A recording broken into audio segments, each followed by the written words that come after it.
Ito, action na tayo mga kababayan sa ilalim ng dagat. At ang unang-una ay magsa-shoutout muna ako. Shoutout kay Toto Kalingaw from Coron, Palawan. Ito para sa ito, una kong matagpuan at lobster. So sungkitin ko siya, sunggabang ko na, huwag ko nang sungkitin. Ayan, nadampot ko na. Yan, pakita ko na yung tiyan niya. Ayan, wala yan itlog mga kababayan. Meron kayang naghihinala na meron daw itlog yung aking nadadampot. At ito, ano na kaya itong sunod kong makikita? At shoutout nga pala sa pamilya Labrador, Doroy from Concepcion, Iloilo. Shoutout po sa iyo kuya. At ito, para sa iyo po ito, na mapapana kong isda, isang kanuping. Sipating ko siya. Ayun, sa pool. Tinamaan si kanuping. Sana may makita ako dito ng lobster kasama nun.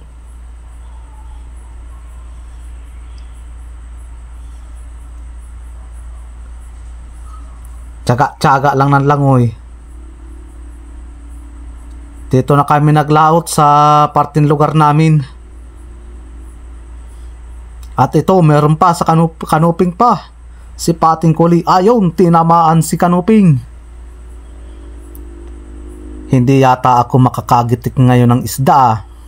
Shout out from San Rafael, Bulacan, kay Chanela Kate Avocado.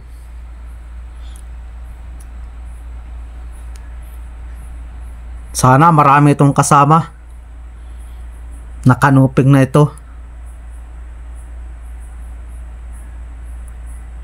Dandahan lang tayo ng langoy para makita yung mga nakatago dyan. Ay ito, isang balbason. Si pati ko, ayun, nagitik.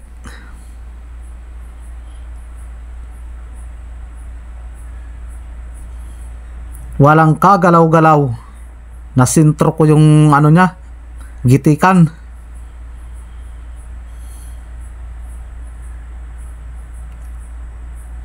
Saan kaya ang kasama nito? Sana mayroong kasama. Ayun na nga, meron na. Isang suno.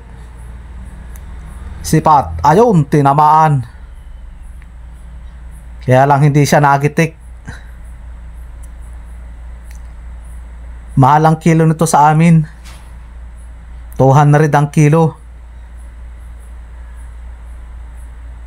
Di ko lang po alam kung magkano kilo sa inyo nito.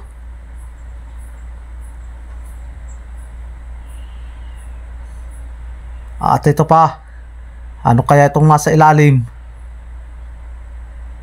Pagmasdang ko maigi, ay isang dalagang bukid. Sipat, ayun, tinamaan si dalagang bukid. Ang ganda ng taguan niya.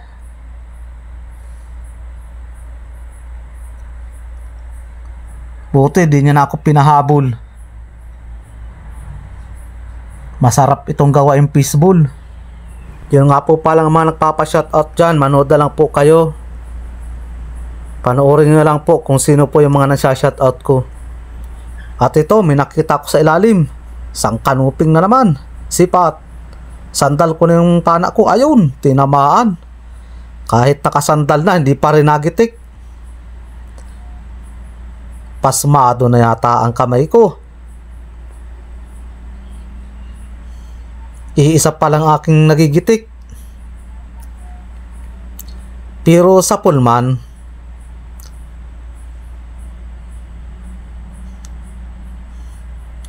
nag-umpisa na ang labas ng malalaking kanuping ngayon sa lugar namin. Kaunting sipag lang, makakadiling siya rin kahit paano. At ito, isang pitik. Malaki-laking pitik ito. Dahan-dahanin ko lang siya ng dampot. Ayan, napakaamo. May minsan mailap ito, ayaw magpahawak. Kaya pag nagkataon, hindi talaga makukuha.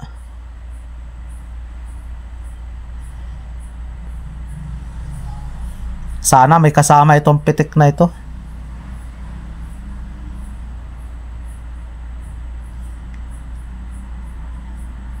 Sa tingin ko hindi ito nag-iisa dito sa lugar na ito na aking nasisiran.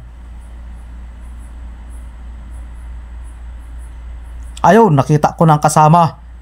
Isang kanuping, ayun, tinamaan siya. Pinana ko na kahit nakatalikod, traidor na kung traidor. Pag nakasuot siya, mahirap na kaya siyang makuha ay sayang.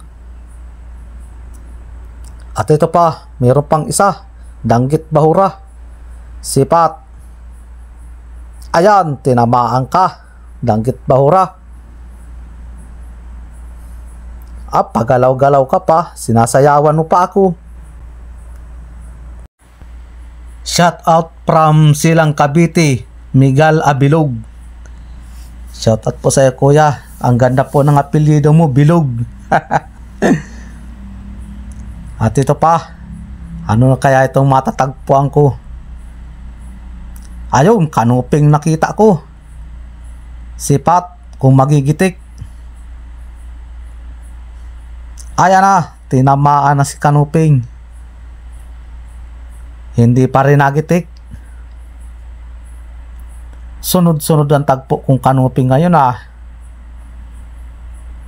Tama yata ang hinala ko, marami itong kasama. Sana tama yung hinala.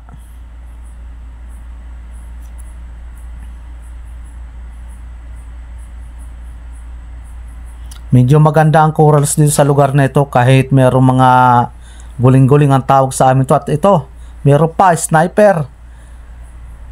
Sipat. Ayun, tinamaan si sniper. Hindi gumalaw, nagitik yata. Ay, akala ko nagitik. Natigilan lang pala yun.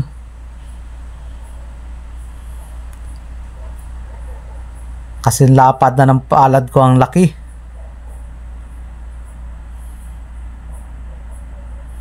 Sana kaya ang kasama ng sniper na yun.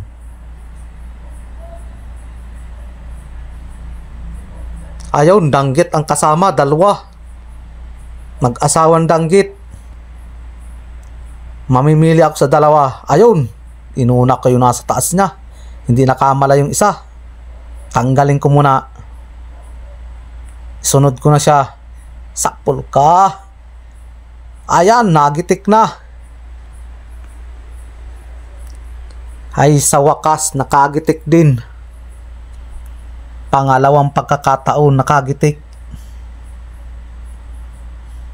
At ito pa, meron pa sa ilalim. Malayo pa, napansin ko na yun. Saan ka na?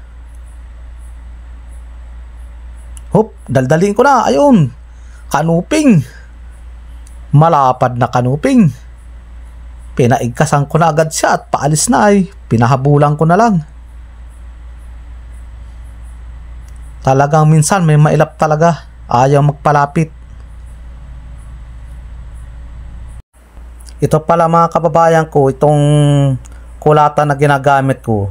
Ito hindi ko naman ito sarili. Hiniraman ko lang ito, wala pa akong sariling kulata.